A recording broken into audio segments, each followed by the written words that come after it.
petit micro. Oui. Parfait.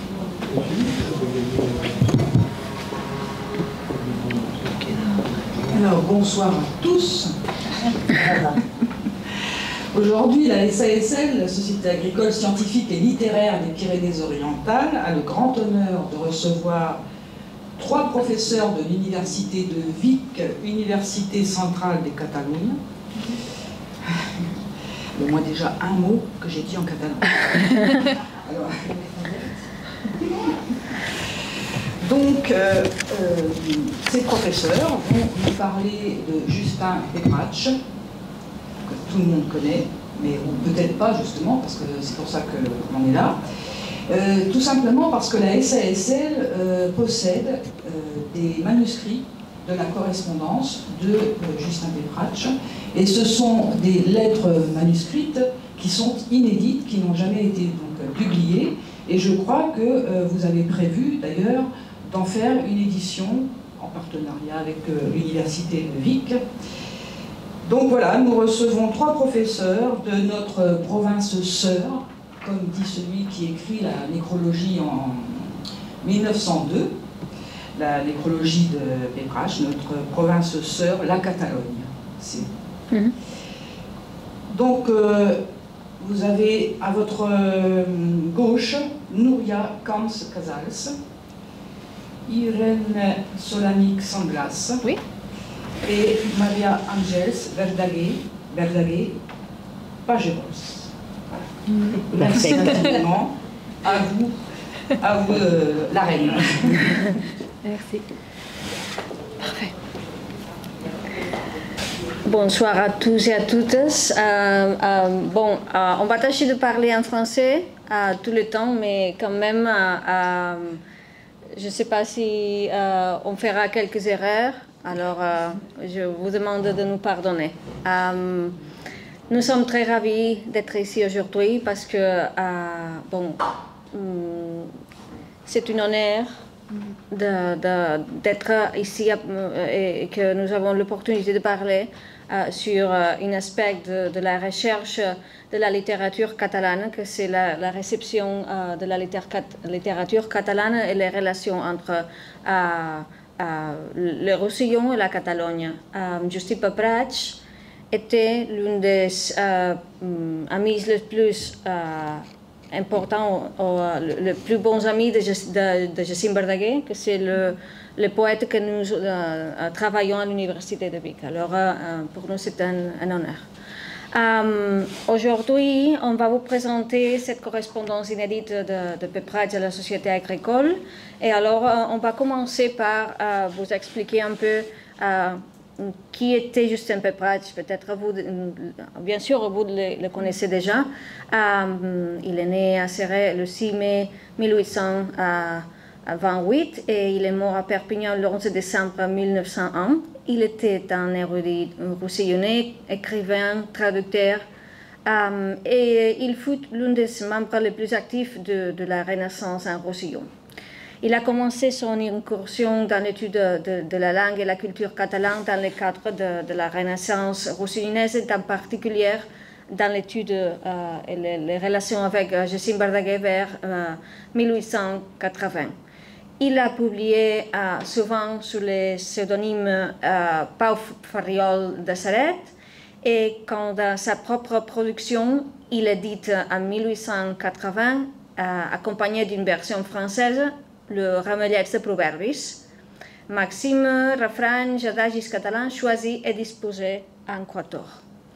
En 1882, il publie aussi Espigues i flors, sous le pseudonyme qu'on a déjà mentionné, Pau Farriol de Céret, et aussi, on peut dire que c'est un recueil de poésie en catalan, et quelques temps plus tard, il publie aussi la Renaissance des lettres catalanes.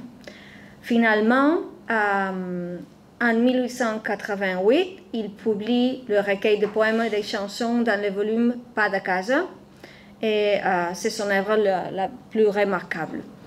La bibliothèque de Justin Peprač et certains de ses manuscrits étaient conservés ici, à la Société agricole. Mais pour nous, en Catalogne, Pepratx est surtout connu et reconnu pour la traduction française des œuvres de Jacint Verdaguer, avec qui il entretenait une correspondance très abondante. Et on peut dire que sa traduction de l'Atlantide en français connut 5 éditions successives. En effet, finalement, Justin Pepratx, en 1891, se présente comme écrivain dans une lettre à Johannes Fastendras, traducteur allemand d'espagnol et de catalan. Et vous l'avez ici en catalan, mais quand même, je vous le traduirai maintenant. Ma personne importe peu pour figurer dans son anthologie. Aux côtés des poètes et d'écrivains tels que Rubió i Ors, Mariana Aguiló, Milà Fontanals, Bofarull, Jacinto Verdaguer, Jaume Collell, Àngel Guimerà, etc. Ce sont les pères de la Renaissance des lettres catalanes. Ici, à Rosselló, il n'y a pas beaucoup de poètes et d'écrivains, ni assez forts. Et de Renaissance, il ne se manifeste pas et ne produira pas. Nous nous contentons de suivre et d'admirer les avancées toujours plus visibles qui se font sentir au-delà des Pyrénées. Mais les travaux sont rares et peu importants. En plus d'un recueil de proverbes catalans que j'ai publié il y a quelques années sous le titre Ramallets, j'ai inséré dans les journaux de la ville des tas de vers de toutes sortes, des fables, des chistos, etc. J'ai réalisé un livret intitulé Pas de casa et c'est ce que je vous envoie par courrier. J'ai traduit en vers français l'Atlantide de Verdaguer et le rêve de Saint Joan ainsi que quelques discours à Barcelone. Et ici, à plusieurs reprises, c'est ce qui constitue mon destin littéraire catalan. Il se considère écrivain, mais quand même il considère qu'il n'est pas dans les côtés des poètes et d'écrivains qu'il a mentionnés. Aguiló, Milà Fontanals, Verdaguer, etc. En tant que traducteur et à notre connaissance, on peut dire que Pepratx a traduit les œuvres suivantes de Verdaguer et de Guimerà. De Verdaguer, vous le voyez ici, on a l'Atlantide, le Somni de Sant Joan, des fragments de Canigó, et il les a traduits avant de publier le livre, et ces fragments se sont publiés dans des revues ici à Perpignan et le Roussillon. Et il y a aussi le poème catalan Jesús Infant, Fleur du Calvaire, et a les víctimes del Bazar de la Caritat, aux victimes du Bazar de la Charité. Et aussi, il reste inédit un manuscrit qui s'appelle Roser de tot l'any. C'est aussi une traduction de Justin Pepratx. Ici, à la Société agricole, on a aussi trouvé 2 manuscrits inédits de Guimerà, une traduction de Guimerà, que c'est la traduction de Maricel au français, et une traduction inachevée de Jésus de Nazareth. Il est intéressant que Toulouse-Lautrec commente ce qui suit, ce que vous voyez ici, à propos de Justin Pepratx. Un écrivain roussillonnais, d'un beau talent, un des 7 maintenaires qui composent à Barcelone le consistoire de Joe Fleureau, M. Justin Pepratx n'a pas craint de se mesurer corps à corps avec le poète catalan. Il a traduit en vers français, et si jamais le traducteur a fait mentir le proverbe italien, c'est bien lui.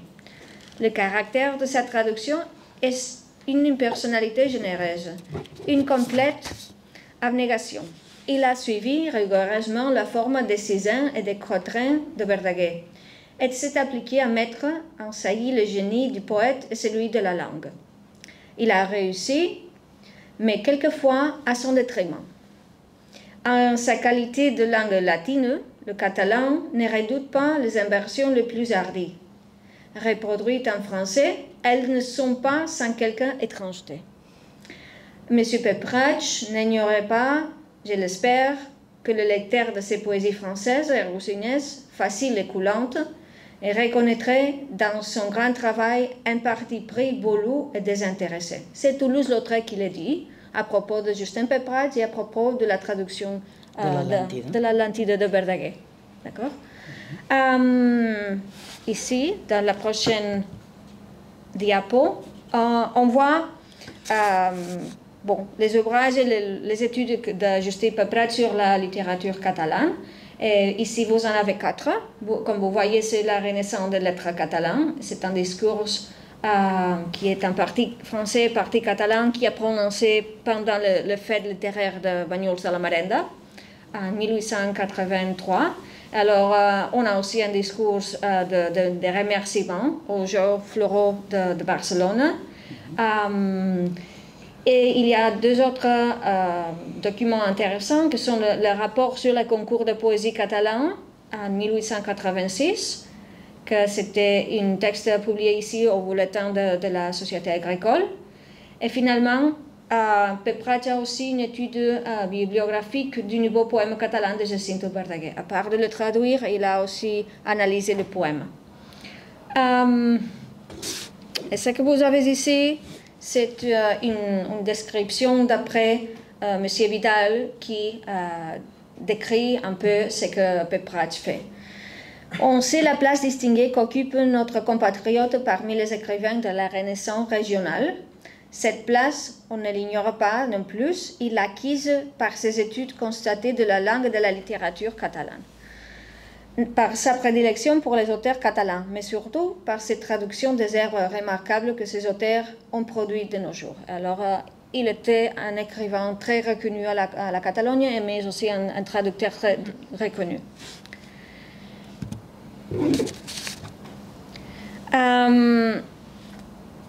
Ici, comme vous l'avez dans cette diapo, comme vous le voyez, et je vous montre dans l'écran, il se voit confier le discours et la participation en tant que mainteneur de jeux floraux de la Catalogne en 1884. Ici, vous avez un petit fragment de ce discours qu'il a fait en Barcelone cette année-là. Et c'est le discours qu'on vous a déjà mentionné, c'est le discours de remerciement qu'il prononça lors des Jeux floraux. Et ce qu'il fait ici, c'est remarquer l'importance de l'union des poètes qui partagent une littérature et une langue des 2 côtés des Pyrénées. Commune.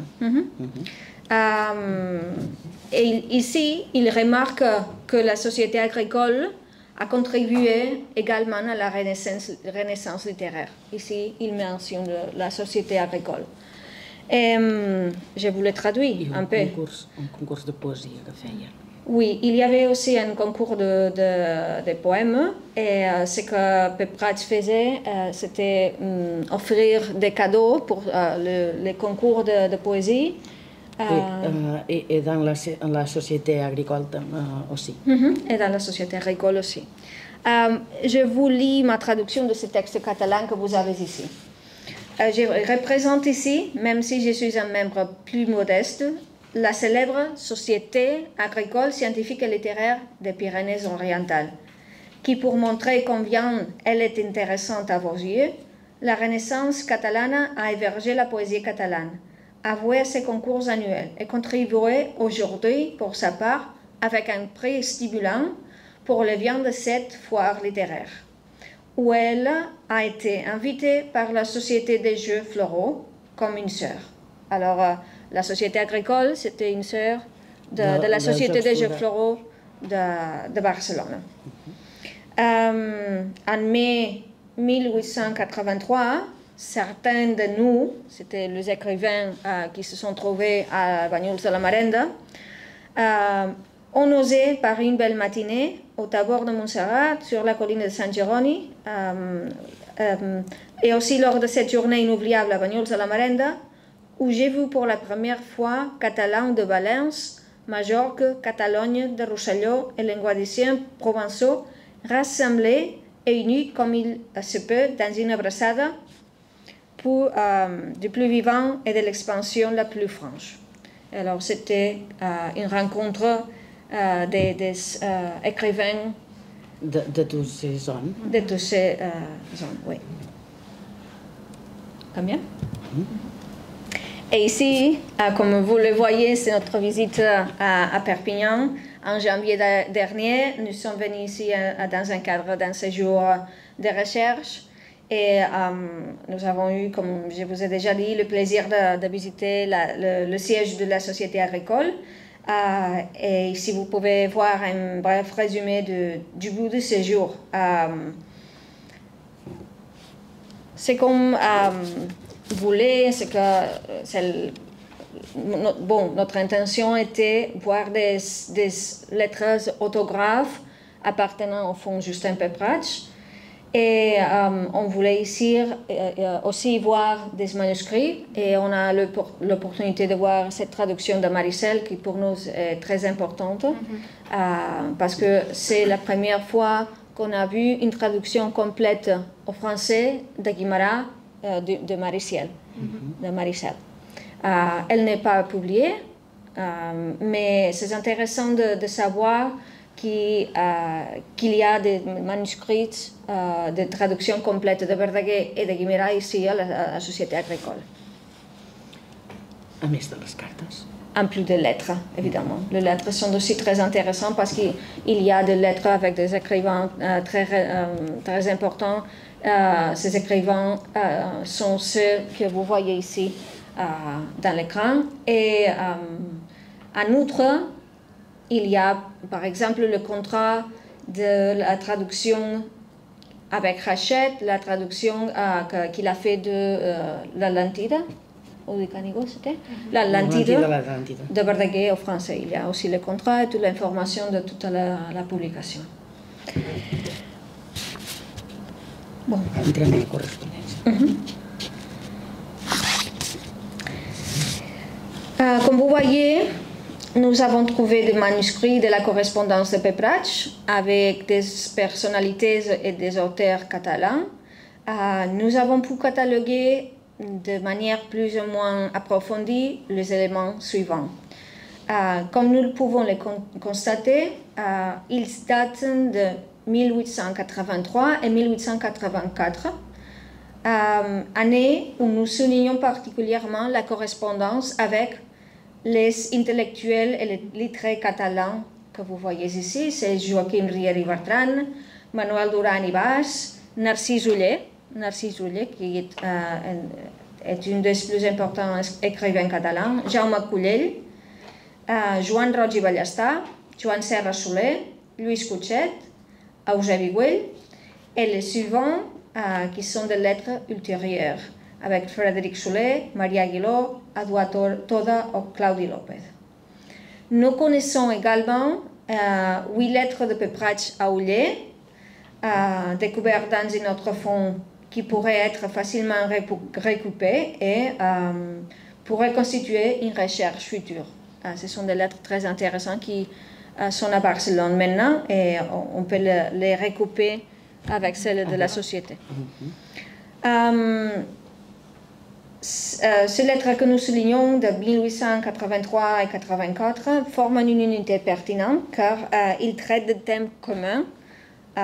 Elles expliquent comme les événements survenus se sont survenus pendant ces 2 années.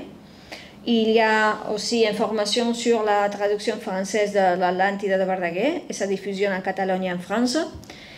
Il y a information sur la préparation de Jeux floraux de Barcelone de 1884 avec la participation de Pepprach, qui va être dans ces Jeux floraux le membre du conseil et représentant de la Catalogne au-delà des Pyrénées, et d'autres personnes non précisées. D'accord ? Il y a aussi certains contacts avec Oller, Cutxet, qui lui donnent souvenirs pour sa famille, son épouse, son frère, son fils, son beau-frère. Et il lui donne aussi souvenirs pour d'autres collègues de la société agricole, par exemple Pierre Vidal. Et tout cela nous indique qu'il y a une connaissance personnelle, qu'il y a une relation entre tous ces écrivains et Justin Pepprach. Il y a aussi une lettre de Jaume Collell, qui est un chanoine, il est un ami très proche de Verdaguer, et cette lettre est particulièrement émouvante parce qu'il le félicite pour la traduction avec ces mots que je vous lis maintenant. Avant de lui adresser 4 mots de lettre pour lui adresser mes plus sincères remerciements et le féliciter de son temps libre pour la publication de sa traduction française et bien rimée du difficile poème l'Atlantide.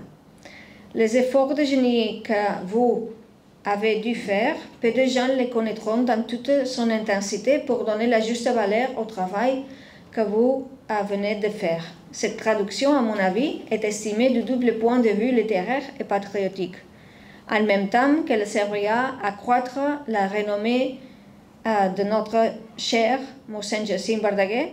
Elle sera un nouveau lieu pour unir les Catalans du Rosselló à ceux qui nous servons. D'accord. Et aussi, il y a une autre lettre à Eusebi Güell.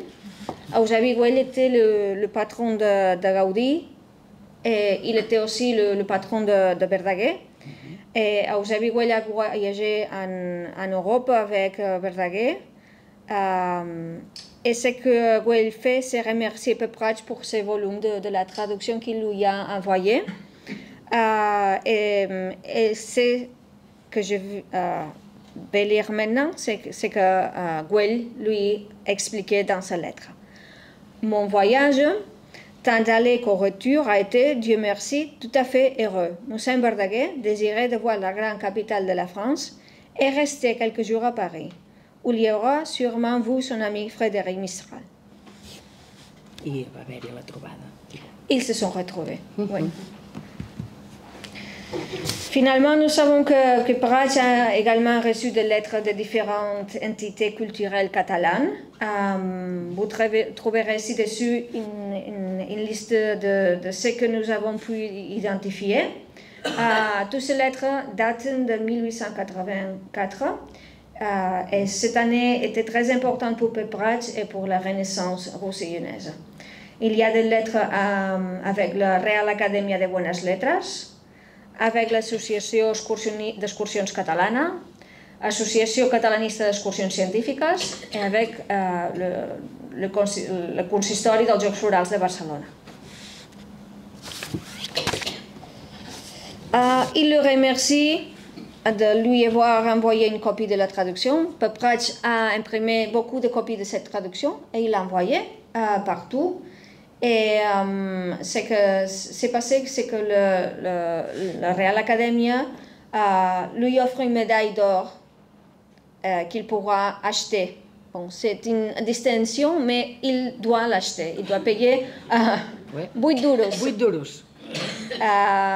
Et bon, finalement, ce que dit cette lettre del Consistori dels Jocs Florals de Barcelona, c'est que Pepprach a payé un prix pour les Jocs Florals, mais finalement, il n'y a pas de candidat et il ne donne pas ce prix. C'est aussi important de mentionner la quantité de lettres avec Víctor Balaguer. Au début, nous nous sommes concentrés sur la correspondance avec des autres écrivains, mais c'est intéressant de profiter pour parler de Víctor Balaguer parce qu'il y a des éphémérides de cette année. On célèbre le 200 années depuis la naissance de l'écrivain, de cet écrivain et homme politique catalan, que c'est Víctor Balaguer. Il est né en Barcelone et il est le fondateur d'une bibliothèque musée très importante à Vilanova i la Geltrú. C'est la bibliothèque musée Víctor Balaguer. Et Nous celebrem 140 anys. oui, nous célébrons le 140 ans de l'ouverture de cette bibliothèque. C'est un personnage très important, parce qu'en février 1869, il fut élu député de cour pour le district de Manresa-Vilanova.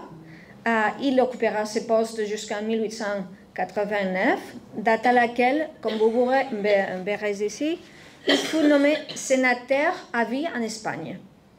En tant que député, il participe à plusieurs commissions parlementaires et Et sous le règne d'Amédée Ier, il est ministre d'Outre-mer et des Travaux publics. Et après la Première République, il faut nommer ministre d'Outre-mer. C'est un personnage très important en Espagne. Écrivain, Politique, ministre. D'accord. Ce qu'on a retrouvé sur la relation entre Justí Papratx et Víctor Balaguer à la Société agricole, ce sont 4 lettres de Balaguer à Justí Papratx et une lettre envoyée de la bibliothèque Musée Balaguer directement à Justí Papratx. Ces lettres ont pu être récupérées avec celles qu'on a trouvées dans la collection de la bibliothèque Musée Víctor Balaguer. Ils ont 10 lettres de Papratx à Balaguer et aussi 2 fragments de lettres de Balaguer à Joan Oliva et de Joan Oliva à Víctor Balaguer.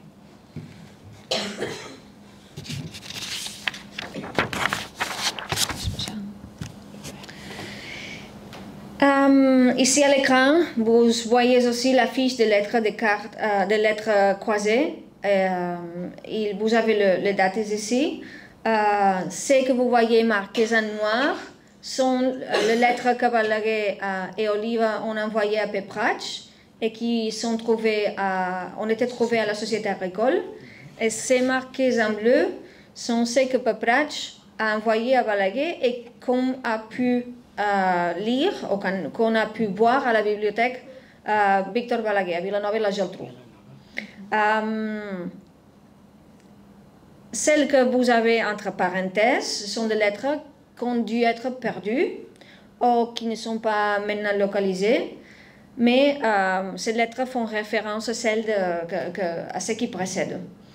La relation entre ceux des écrivains et ceux des littérateurs était très cordiale. Vous le pouvez voir ici et vous voyez les formules au début des lettres et nous en soulignons quelques-unes. Mestre i amic, amic, estimat amic, par exemple.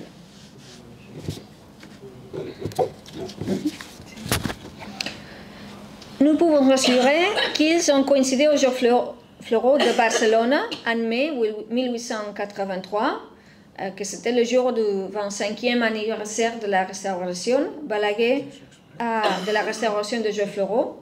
Balaguer était membre du consistoire, c'était une espèce de conseil de Joc Floraux, et Papratx s'est rendu à Barcelone.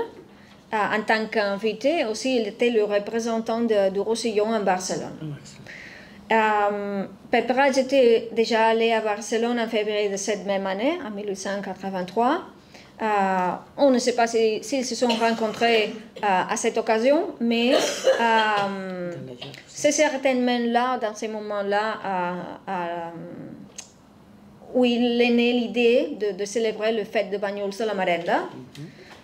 Et Papratx est une des promoteurs et organisateurs de cette fête. Du côté catalan, du côté du sud, il y avait Oller et Guimerà. Et cette fête littéraire a permis que Papratx et ses écrivains catalans entrent en contact avec des autres savants et écrivains. Et à partir de cet événement-là, il correspondait avec beaucoup d'entre eux. Il y avait beaucoup de correspondances entre Balaguer, Oller, Guimerà avec Papratx. Et Verdaguer, évidemment, oui. Ci-dessous, nous pouvons voir un fragment du discours que Papratx a prononcé lors de la fête de Banyuls, dans lequel nous pouvons apprécier la façon dont il mentionne Víctor Balaguer et sa contribution à la littérature. Il connaissait bien son œuvre et, comme il dit dans ses lettres, et vous l'avez ici. Est-ce que vous voulez un peu d'eau? Non? D'accord. Si vous me je vous lis ça. Dans la même année, dont Víctor Balaguer vient ajouter des accords sonores aux motifs si variés que le poète catalan tirait de leur harpe. Sous le pseudonyme de Le Troubadour de Montserrat, il dédiait à la Vierge souveraine de ce lieu sa première et peut-être sa plus belle poésie catalane. Víctor Balaguer s'est fait depuis lors une grande place parmi les poètes tragiques Et tout le monde connaît aujourd'hui ces belles scènes d'Hannibal, de Sappho, de César, de Livia et des esposalles de la mort. Enfin, toujours dans cette même heureuse année, fut couronnée par l'Académie de belles lettres de Barcelone une poésie catalane de Don Albert de Quintana. Le même qui est venu plus tard à Montpellier présider avec tant de succès le Fête Latina. La Fête Latina. Pepratx connaît perfectament l'obra de Balaguer. L'havia llegida. Il avait lu l'œuvre complète de Victor Balaguer. Victor Balaguer.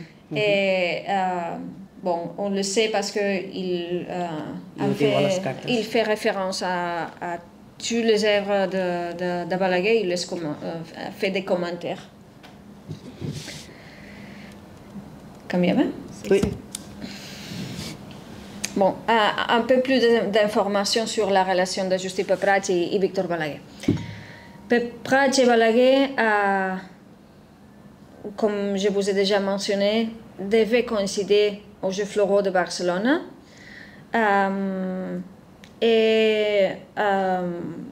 Ce qui se passe, c'est que Balaguer est le membre du conseil de Jeux Floraux et Pepratx est l'invité du Roussillon. Il est possible qu'à partir de ce moment, ils ont commencé de la correspondance. Et avec cette correspondance, il y a aussi un échange d'œuvres. Il y a aussi un envoi de livres de Pepratx à la bibliothèque Víctor Balaguer. Et les lettres qu'on a pu lire indiquent qu'il y a ces deux œuvres à la bibliothèque de Balaguer à Vilanova. Balaguer envoie tragédies et poésies et Pepratx envoie le discours de Banyuls de 1883. La traduction de l'Atlantide en français est aussi le discours de remerciement aux Jeux Floraux de Barcelone. Ce sont les livres qu'ils s'échangent.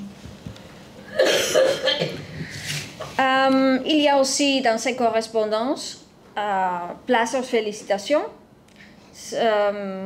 Il y a une lettre dans laquelle, en 6 juin 1883, Pepratx félicite Balaguer pour le succès des fêtes de Banyuls qu'il a organisé.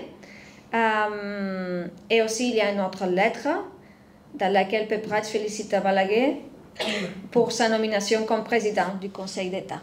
Alors, vous voyez que Balaguer était un personnage très important. Aussi, on sait que Pepratx lisait souvent les journaux catalans, tels que la Renaissance, parce qu'il mentionne souvent comme source d'information la Renaissance dans ses lettres. Par exemple, celle qu'on a présentée de 20 octobre 1883 et 5 juin 1884. Il semble qu'à un moment donné, on a l'intention d'établir une relation littéraire et professionnelle à travers d'une proposition de Pepratx de traduire les tragédies de Balaguer. Et il commente également l'intention de mettre en musique une tragédie qui s'appelle Livia, et il mentionne Antoine Todou, professeur d'harmonie au Conservatoire de Paris, comme la personne qui pouvait être celle qui mettait en musique toute cette tragédie. No sabem si va arribar a bon terme. On n'a pas réussi à trouver toute cette information. Une autre information intéressante qui est très curieuse, c'est que Pepratx cherchait de se faire reconnaître, se faire remarquer par la reine d'Espagne pour son œuvre, la traduction de l'Atlantide de Verdaguer. Il a demandé à Balaguer d'intercéder pour lui auprès du marquis de Santa Cruz comme pont pour atteindre la reine. Les sujets, c'est le sujet de l'intention de Pepratx d'avoir quelques types de reconnaissance. apparaît dans une lettre de 5 juin 1884 et à laquelle Balaguer répond par l'affirmative le 9 juin 1884. Peprac est très insistant, très insistant. Et il y a des autres missives dans lesquelles on trouve cette intention. Et il est très préoccupé parce que la reine ne répond pas à ses intentions. Et c'est ce qu'il dit.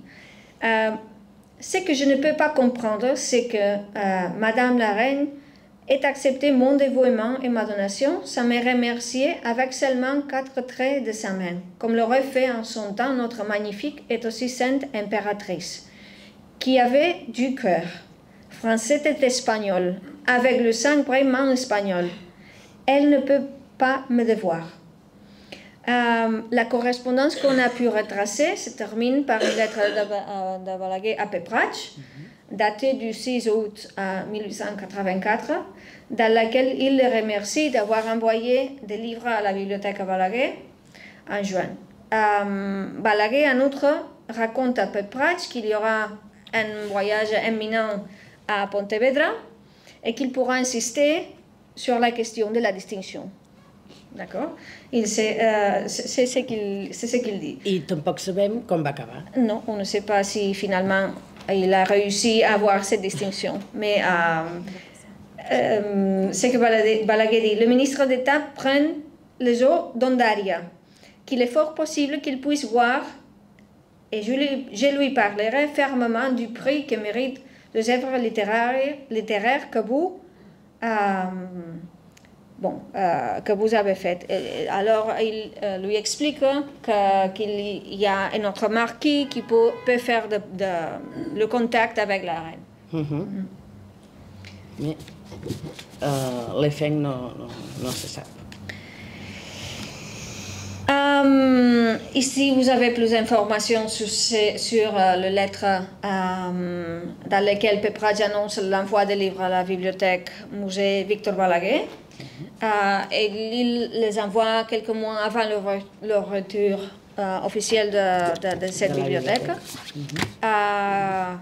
Et ce geste, cet envoi, retrouve une réponse dans une lettre du 23 juin 1884 de la personne qui est en charge de la bibliothèque, qui s'appelle Joan Oliva. Et dans cet extrait, vous pouvez voir un peu ce que Peprac offre à la bibliothèque. Et vous avez ici une liste de 4 livres, desquels il y en a 2 qui sont introuvables, sont très rares, des livres très rares qu'en 1884 n'étaient pas... on ne pouvait pas les acheter parce que c'était des livres très rares. C'est le Ramallet... c'est Histoire naturelle du département des Pyrénées-Orientales, par Compagnon, et Histoire du Roussillon de Ganzaiola. I són a la biblioteca museu. On peut les trouver à la bibliothèque museu. Et on le sait que ce sont des livres de Peprac parce qu'il y a des dédicaces dans tous ces livres, des dédicaces de Peprac dans ces livres qu'il a donnés.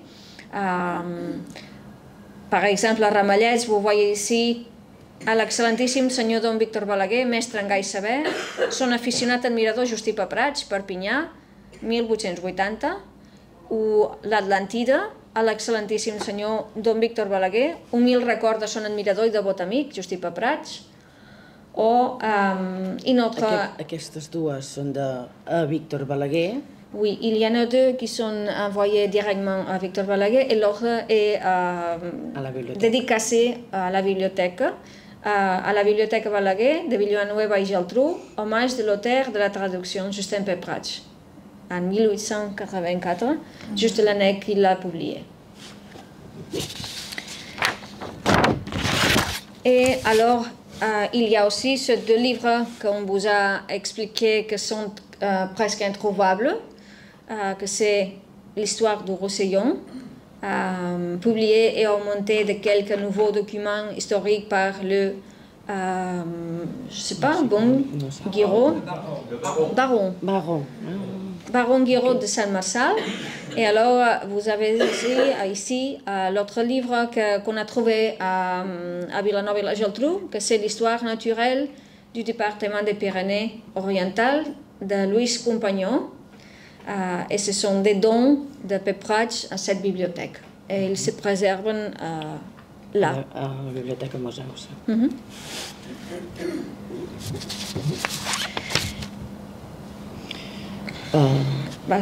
Sí, no, ja ho sé. Elle vous va parler juste un instant en català. Oui. Just uns mesos abans de l'obertura de la Biblioteca Museu Víctor Balaguer, de Víctor Balaguer Pepratx rep un fulletó que fa propaganda de la Biblioteca Museu, perquè Víctor Balaguer té la intenció d'organitzar una biblioteca, una macrobiblioteca, i molt important, una macrobiblioteca però a més que sigui museu d'art, i rep el llibret fet per Balaguer, Justí Pepratx, i ell diu: he vist que permeteu fer donacions en aquesta biblioteca. Encara no s'ha ni obert, però estan recollint, Balaguer està recollint llibres, obres d'art, etc. I veu la necessitat de també participar en una obra tan important, o que consideraven tan important com la creació d'una biblioteca museu. I diu: és poc el que tinc per oferir-li en tal destinació, diu, però mani com ho he d'enviar. I l'interès de Pepratx era de poder-ho donar a la biblioteca.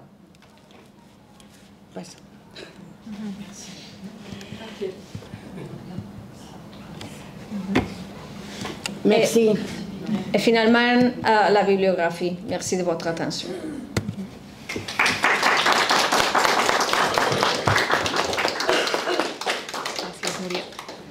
Moltes gràcies.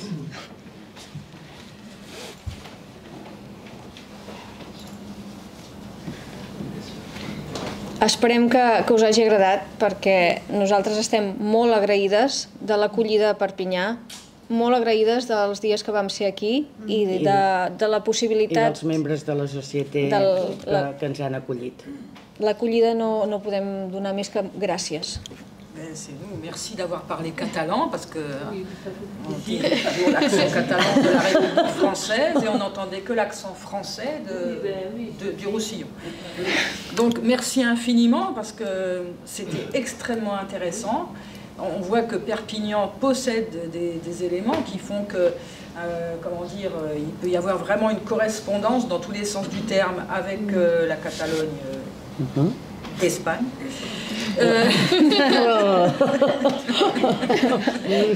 C'est compliqué. La Catalogne compliquée. Alors donc... Oui, c'est complexe. Et alors, comment dire, vous avez montré la photo, comment dire, de votre venue à la SASL cette année, quand vous êtes venu chercher, et puis vous nous avez d'ailleurs appris des choses sur le propre fonds qui n'avaient pas encore été exploitées du tout. Hein. Et moi, ce qui m'avait, c'est tout à fait anecdotique, mais quand j'ai vu ces trois dames, ces trois fées qui découvraient ces manuscrits, il y avait vraiment une étincelle d'enthousiasme. Non mais c'est vrai, ce sont des vraies chercheuses, quoi. C'est vraiment un plaisir que de les voir en action, en train de découvrir des manuscrits. Va ser molt emocionant, perquè quan Verdaguer estava a la seva darrera època de la vida, estava molt malalt, el seu gran amic, Justí Pepratx, era el seu gran amic, i vam trobar a la Societat Agricole, vam poder obrir un exemplar era de l'Atlàntida, oi que sí? I hi havia... No, Canigó. Hi havia la dedicatòria, i era, em sembla, l'exemplar número 1 o dels primers exemplars. Va ser de les primeres persones que van rebre el volum, i era la persona que li va donar suport en moments la traducció de Flors del Calvari de Papraig la va fer, la traducció francesa, la va fer per recollir diners per Verdaguer, per exemple. Vull dir que eren... Papraig no acabava d'entendre què passava a Catalunya i com era que Verdaguer estava passant en una època difícil i de pobresa, i la traducció la fa i obre com es diu això? Una subscripció. Una mena de subscripció, exactament, per recollir diners per enviar a Catalunya, i ho va fer, i ho van fer. Per tant, la relació de Papraig i Jacint Verdaguer és de les més íntimes, diguem-ne. S'entenien molt bé. Bé, tantes traduccions com va fer Papraig de Verdaguer ja diuen moltíssim. Sobretot als anys 90, 96, 97, 97, el Roser de tot l'any també és del 95, als anys 80 molt, però als anys 90 encara més. I va venir a l'enterrament. Verdaguer va venir a l'enterrament de... Verdaguer va venir a l'enterrament de Justí Papraig, el 1901. Sí. I Verdaguer es mor el 1902, vull dir que... I ja estava al final de la vida. Il y a encore beaucoup de choses à dire. Merci infiniment. On attend donc votre livre. On attend la publication. Oui. Almenys un article, potser un article. Voilà, bien sûr. I necessito de dir-lo de Guimarà. Us heu fixat que Víctor Balaguer va néixer l'11 de desembre? Sí, de 1824. Ah oui, 11 de desembre. És aquesta setmana, no? Aquesta setmana, sí. Dimecres de la setmana vinent. D'accord. Fa els 200 anys, just els 200 anys. Ah ouais, vous venez fêter donc l'année Verdaguer à Perpignan, c'est vraiment encore un honneur pour nous. Hein. On est d'accord. Et puis en plus, vous venez passer le 6 décembre. Le 6 décembre qui n'est pas que la Saint-Nicolas. Hein. C'est aussi... Sí, és festa, és festa. De la Constitució, sí. Voilà. C'est compliqué aussi. Oui. Bon, alors voilà, s'il y a des questions, je vous en prie. Maintenant, je laisse la main à Laurent, parce que moi, je dois... C'est un micro. Ah, vale. Alors, s'il y a des questions? Oui. Non, oui. Oui. Alors. Finalement, Sí, perquè jo... Alors, une question. En quelle langue correspondait-il? Est-ce que c'était en français, en espagnol, en catalan, bien entendu, en latin à la rigueur? Et si c'est en catalan, c'est surtout ma question, est-ce que c'était un catalan un peu actuel, bon, pas le normatif, parce que... Non, normatif, non. Ou était-ce à Perpignan le même catalan d'Albert Cessé qui s'appelait Nutal, qui était plus phonétique. Voilà. Alors, Non. Et où avait-il appris donc le catalan si s'écrivait en catalan? Ho dius tu? C'était en català. Oui. Oui. En català, però no com el d'Untal, en català com el de Verdaguer. Oui, c'était un catalan qui n'était pas marqué. Je crois que c'était pas un catalan avec des marques de français, c'était un catalan très standard, avec des traits très standards. On ne peut pas identifier la provenance. Papraig i Verdaguer escriuen pràcticament igual.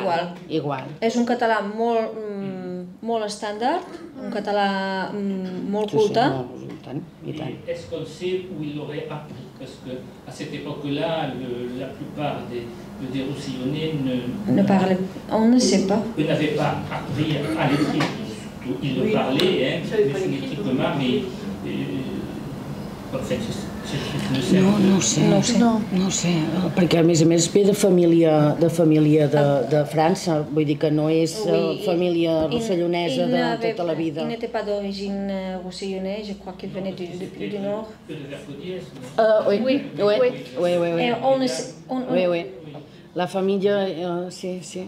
No ho sé. Parce que c'est intéressant de savoir comment... Per què s'ha interessat el català, com la Bresse? si, il l'a si. appris, quoi. Autant phonétiquement, il suffisait d'écouter, hein, mais autant que d'écrire, c'était... Era un català molt bo, literari. molt literari. Sí.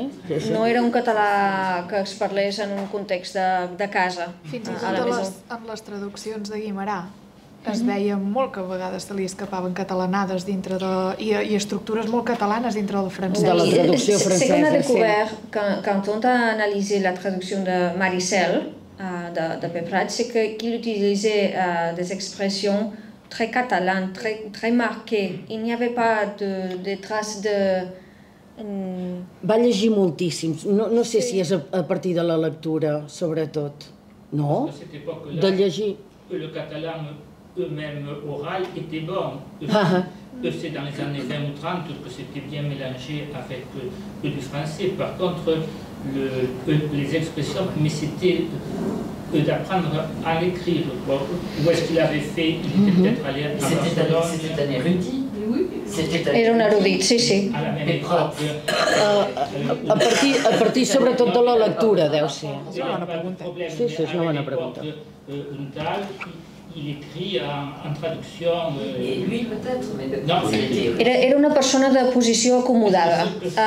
Era una persona que disposava de temps i segurament diners suficients per poder estudiar i per poder-se dedicar a l'erudició. Però sobretot, jo crec que és la lectura.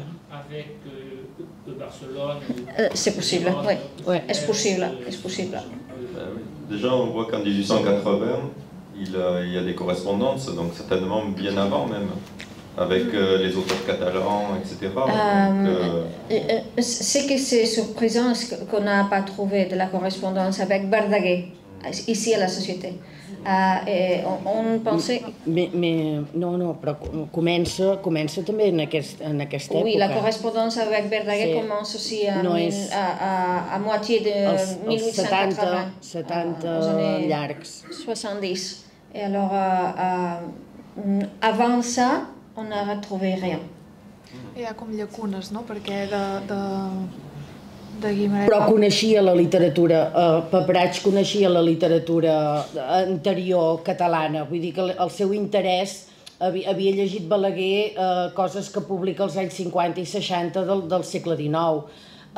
Per tant, l'interès per la literatura hi era, però segurament la seva dedicació a la traducció i a la producció va ser això, a finals dels 70, començaments dels 80, però perquè es va dedicar a la seva professió, que era dret, no sé ben bé què feia, no me'n recordo, era... No sé si era banquer o... No sé què es dedicava, sí.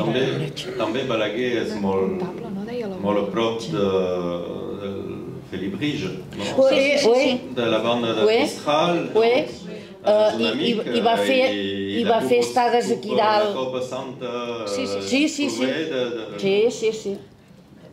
I tant. De Balaguer. I tant. Donc finalement, tout ce milieu-là, intellectuel et bourgeois, essaye de remonter la langue à un niveau déjà, on va dire, normatif, dans un premier sens du terme, pas celui qu'on connaît aujourd'hui, mais le premier qui nous sort effectivement des comédies catalanes très populaires, ou des poésies même. On a des poésies ici qui sont écrites vraiment phonétiquement et qu'aujourd'hui même on a du mal à comprendre ou à lire, tellement c'est écrit phonétiquement d'une manière très très bizarre. Parce que s'il fait une analyse de l'Atlantide, tu l'avais analysé. Oui. S'il fait une analyse de l'Atlantide, une analyse littéraire, c'est que c'est déjà lui un bon littéraire. Il ne s'est pas improvisé comme ça du jour au lendemain, tiens, je vais traduire, je comprends un peu le catalan, je vais traduire.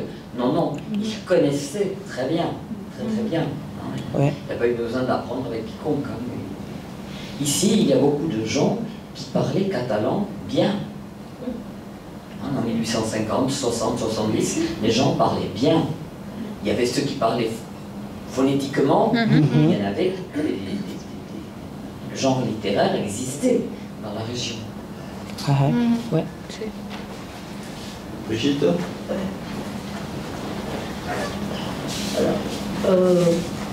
Merci pour cette brillante conférence.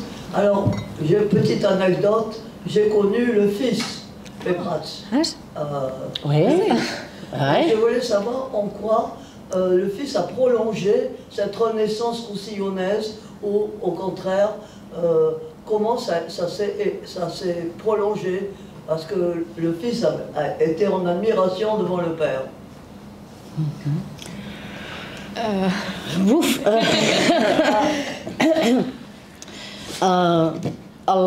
El fill... Això? Sí, aquí. Ah, no, ja està. Funciona. Sí, sí. Non, son micro, ça va. Cal posar... Oui. Oui. Molt a prop, diu. A la boca. Sí, però vols dir que cal? Amb la meva veu. Son micro, son micro. Sense. Sí. Cap problema. Oui. El fill va acompanyar el pare Peprats, el Justí, i formava part de l'estudiantina, per exemple, que era això, Un grup de músics. Exacte. Per tant, durant un temps segurament el Justí, el fill, va seguir el pare amb la seva dèria, diguem-ne, de la Renaixença. Jo no sé si es va continuar més enllà, no ho sé. Hi havia la Petinies, la Margarita Comas. Ja no me'n recordo. Sí, és la que havíem trobat a l'arbre. On a tâché de retrouver des autres documents de Péprats parce qu'on est en train de faire une étude critique sur les eucharistiques. C'était le dernier livre. Oui, posthume de Verdaguer. Le livre posthume de Verdaguer, c'est introuvable, c'est un manuscrit introuvable. Et ce qu'on a fait est rechercher sur toutes les personnes qui peuvent avoir de l'information sur Verdaguer ici à Roussillon. Et on sait que Péprats avait une petite nièce qui s'appelait Margarita Comas. Et aussi une autre personne qui s'appelait Albert Haï. Et ces deux personnes sont les descendants de Péprats, mais à partir de la recherche sur Internet, on sait que M. Haï est décédé, ça fait déjà 4 à 5 années avant Vincent, et on ne sait pas s'il a des autres descendants qui peuvent avoir de l'information et des autres documents. Parce que c'est étrange, parce qu'on n'a pas été capable de retrouver cette correspondance entre Péprats et Verdaguer. Elle est complètement disparue et on ne sait pas où est-ce qu'on peut la trouver. I la família no sabem si conserva o no conserva encara això, documents. Et moi je voulais savoir si, justement, quand on traduit l'œuvre de quelqu'un d'autre, justement, il y avait vraiment une confiance ou alors est-ce qu'il a demandé de pouvoir traduire? Comment ça se... Au contre, c'est bien de traduire en français une œuvre maestre, une œuvre magistrale catalane, mais finalement, pourquoi? Ouf, c'est un peu la question que je me pose. Pourquoi est-ce qu'il veut la remettre aussi à un niveau qu'avait le français alors, c'est-à-dire en faire encore une œuvre encore plus magistrale, en la redonnant à la langue française, je ne sais pas, la première fois que Verdaguer a été traduit au français était par Tolrà de Bordes, je crois. Tolrà de Bordes était un prêtre aussi roussillonnais et il a été le premier à traduire Verdaguer. Et il y a un livre qui s'appelle Essai sur l'Atlantide. Et dans ce livre, ce que Tolrà de Bordes faisait était comparer la production de Verdaguer avec les grands écrivains français. Et ce livre a eu un grand impact sur la société française parce qu'à Paris, il s'en est fait... il est arrivé à Paris, il y a eu des conférences sur Verdaguer à Paris Et des autres traducteurs se sont intéressés. Albert Sabine, par exemple, s'est intéressé à Verdaguer. Il a fait des traductions aussi. Et à Verdaguer... No sé si Paprats... Il y avait une concurrence. És a dir, vol traduir-lo perquè ja l'han traduït o l'interès és anterior, això no ho sé. Je ne sais pas l'origine, mais en 1884, il y a eu deux traductions concurrentes. Une en vers et l'autre en prose. L'une était d'Albert Sabine et l'autre était de Justí Paprats. De l'Atlantida. De l'Atlantida. Et on sait que dans quelques lettres qu'on a à Barcelone, qu'on a retrouvé de Paprats à Verdaguer, Paprats lui disait qu'il était un peu mécontent parce qu'il ne savait pas qu'il y avait deux personnes qui faisaient des traductions en même temps de l'Atlantide. Alors, pour nous, c'est intéressant de voir qu'en France, il y avait des personnes à Paris qui étaient intéressées à Verdaguer, des autres personnes ici en Roussillon. Et alors, je crois que ce qui a provoqué tout cet intérêt, c'est le livre qu'a publié Toulra de Bordas, l'essai sur l'Atlantide. Et il y avait un lien avec des éditeurs fameux français. Avec Paprats avait un lien quand même avec... Hachette. Oui, voilà, Hachette, ça me semble bien. Ouais. Ça veut quand même dire qu'il y a un intérêt quand même déjà des éditeurs nationaux pour la littérature catalane. Sí, perquè no són locals, aujourd'hui, mais c'est faramineux. Ce sont des éditeurs nationaux et vous ici à la Société agricole avez le contrat de la traduction. Toute l'information sur les contrats. Et alors c'est intéressant de voir ce qu'on payait pour le texte, toutes les normes, les normes de publication, etc. C'est un contrat très intéressant. Et c'est pas publié, évidemment. Vous avez beaucoup d'informations très, très intéressantes sur la littérature catalane. Oui. Et fier. Plus d'autres questions? Allez. Merci beaucoup, en tout cas. C'était un excellent exposé sur vraiment ces découvertes et la richesse de notre fonds aussi, qui vient d'être inventorié par notre président, Sylvain Chevauché. Et donc là, on a enfin un peu l'inventaire de tout ce que nous possédons et qui pourra servir aussi à d'autres chercheurs et chercheuses pour ouvrir ce fonds. Parce qu'il y a pas mal de choses à redécouvrir justement à l'intérieur de ces fonds.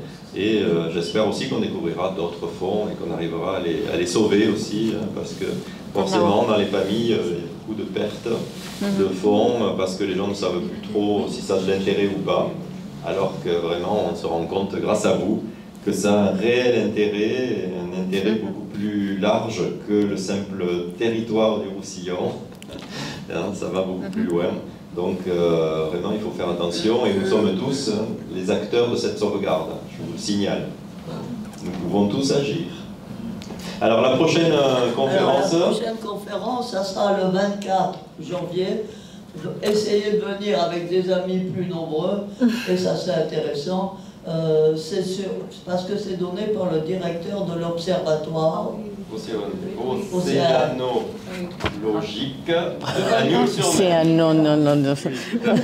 Alors, bon Nadal et